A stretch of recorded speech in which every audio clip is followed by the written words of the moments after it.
What's going on, you guys? Welcome back to DG Footy. Make sure to go ahead and check out the socials at _diagrams on Twitter, like the video, and subscribe to the channel.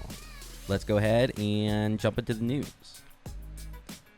Yesterday actually, was the semifinal between Sevilla and Manchester United, and Manchester United got dropped out 2-1 versus Sevilla. It was a good game for Manchester United. Looking at the stats here, 20 shots to 9, 7 on target versus Sevilla's 3. Less possession, but if we're fair, where we can hop into this chalkboard on who scored, good resource. We had a lot more forward passes than they did, and we pretty much outplayed them everywhere on the pitch except for in shots being converted. Well done, Sevilla. Well deserved. There's not much more to say on it. Manchester United just needed to do better. Their front three is very young, very inexperienced. I don't want to give them too much. You know what? They're not inexperienced. They're just young, and they should have been doing better. Marcus Rashford has not been playing well for a while now, and Tony Martial is usually very clinical, ice cold, some would say, but he was not last night, and that's the reason why Sevilla are going through to the finals, and Manchester United will not be joining whoever wins today between Inter Milan and Shakhtar Donetsk. So that's it. I mean, our season is done. Manchester United's season is done, and Sevilla, in the end, not the better team on the day, but worthwhile winners. You put the ball in the back of the net. You finish your chances. You profit, and that's enough said. That's what it is. And so Inter Milan and Shakhtar will be playing today, and then that will be determining who goes ahead to play Sevilla in the finals. So let's go ahead and get into some of the Arsenal news, because there's quite a bit going on. Just a quick little preview so I can kind of collect my thoughts. We have Abba, who looks like he is going to be signing a new contract here in the coming days. I believe he's on vacation, but it's very possible that he's already signed the contract. He's just going to come back to make the announcement videos, yada yada. I mean, the stuff that clubs do to promote them and their players. So that looks like a done deal, and that's a great signing for Arsenal. Got to be honest, if I were an Arsenal fan, that would have been my number one priority for this summer. And it looks like that is done. If Arsenal had lost Aubameyang, it would have been really difficult for them to compete for Champions League positions next year. But they're going to go ahead and keep him, so that gives them, a massive boost. There is another one as well. So let's see what the Telegraph. Hopefully we don't get too many ads here. It looks like Arsenal is going to win. Yeah, I knew it. Gosh. It looks like they're going to win the race for Gabriel Magalhaes, and that's exactly what they need. Maybe not exactly what they need. What they really need is an incredibly commanding, experienced defender like Koulibaly, but no one's going to go ahead and get that, I don't think. And Magalhaes is actually the replacement Napoli was lining up for Koulibaly. And Arsenal are coming in kind of through the back door and swooping him. And I do think that Manchester United had an interest. I know Everton had an interest as well, though they had an offer rejected. And Napoli looks like they will, whether they like it or not, be sticking with Koulibaly, and Arsenal will get their man. So, good news for Arsenal fans. Everything's kind of coming to a peak for them, whilst things are kind of going downhill for other clubs, such as Tottenham. You know what?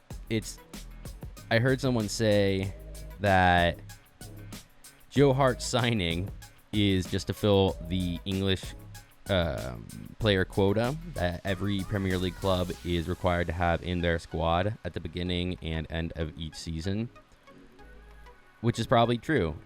I know that Tottenham fans are kind of completely losing it over this transfer. And I totally get it, because Joe Hart is not the answer to any of your problems. You already have Lloris, and I'm blanking, but I'm sure that someone will remind me in the comments who... Gosh, what's his name? Anyways, doesn't matter. Joe Hart is set to join Tottenham on a free transfer. Former England number 1 will join as homegrown reserve goalkeeper. So, Tottenham fans are not super happy with this transfer, but in the end, I don't think it will really matter. What this signing does is fills the quota of English players, and so you can't really complain about that. I think that Tottenham has done some sensible business, and Joe Hart, I would not even really consider a transfer. And I hope, Tottenham fans, like you do, that your board does not think that your board and your manager does not think that this is your second signing. It really shouldn't even be considered a signing, in my opinion, and I'm sure in many of your opinions. So, that is what it is. Tottenham's Oliver Skip to join Norwich on loan. I mean, that's fine. He's not really getting game time, so hopefully he can go to Norwich and find some game time, and hopefully come back and get back into the squad, even though I'm sure that many would admit that he's probably not up to it. Manchester City has some interesting news. I don't even know if the headlines will be here. David Silva to get statue at Man City.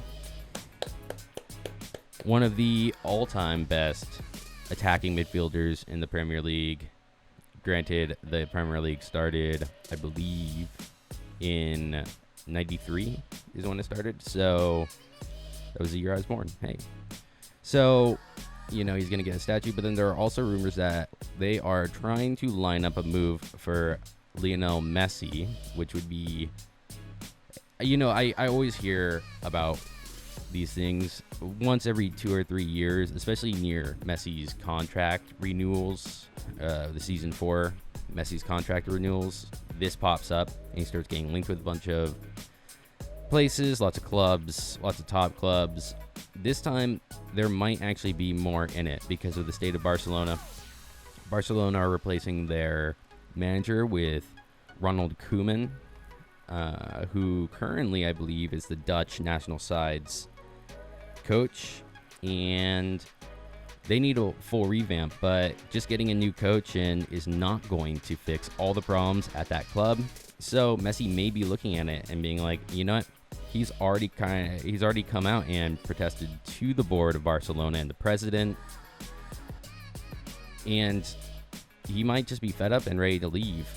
I still find it really hard to believe, and I don't think it will happen, but Manchester City are really the only suitors for Lionel Messi.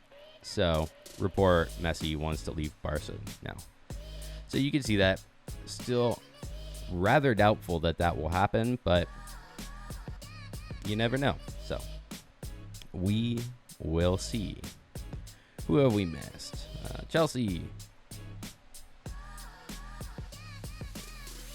Chelsea told to pay 90 million pounds or forget Havertz. I said this on another video.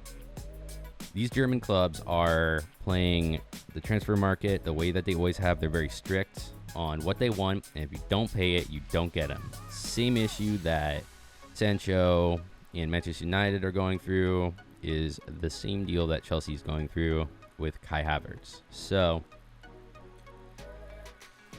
that's what it's going to be. Jorginho, this is not what they're saying here, but Jorginho, I think, since Sarri is no longer the Juventus manager, he is going to be staying at Chelsea as well. Just a little thing to keep in mind. So they probably won't be going for that defensive or holding midfielder that they really need, whether or not they sell Jorginho. Jorginho's sale will only fund the move for their next player. So that should be interesting to see if they actually offload him this summer. Pedro is officially a Roma player.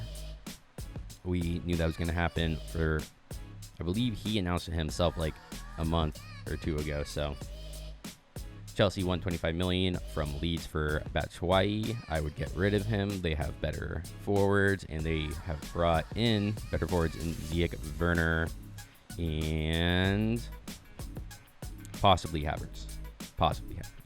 I'm going to go ahead and end it there. Make sure to go ahead and check out the socials at _diagrams on Twitter. Like the video and subscribe to the channel, and I will catch you guys all later. Peace.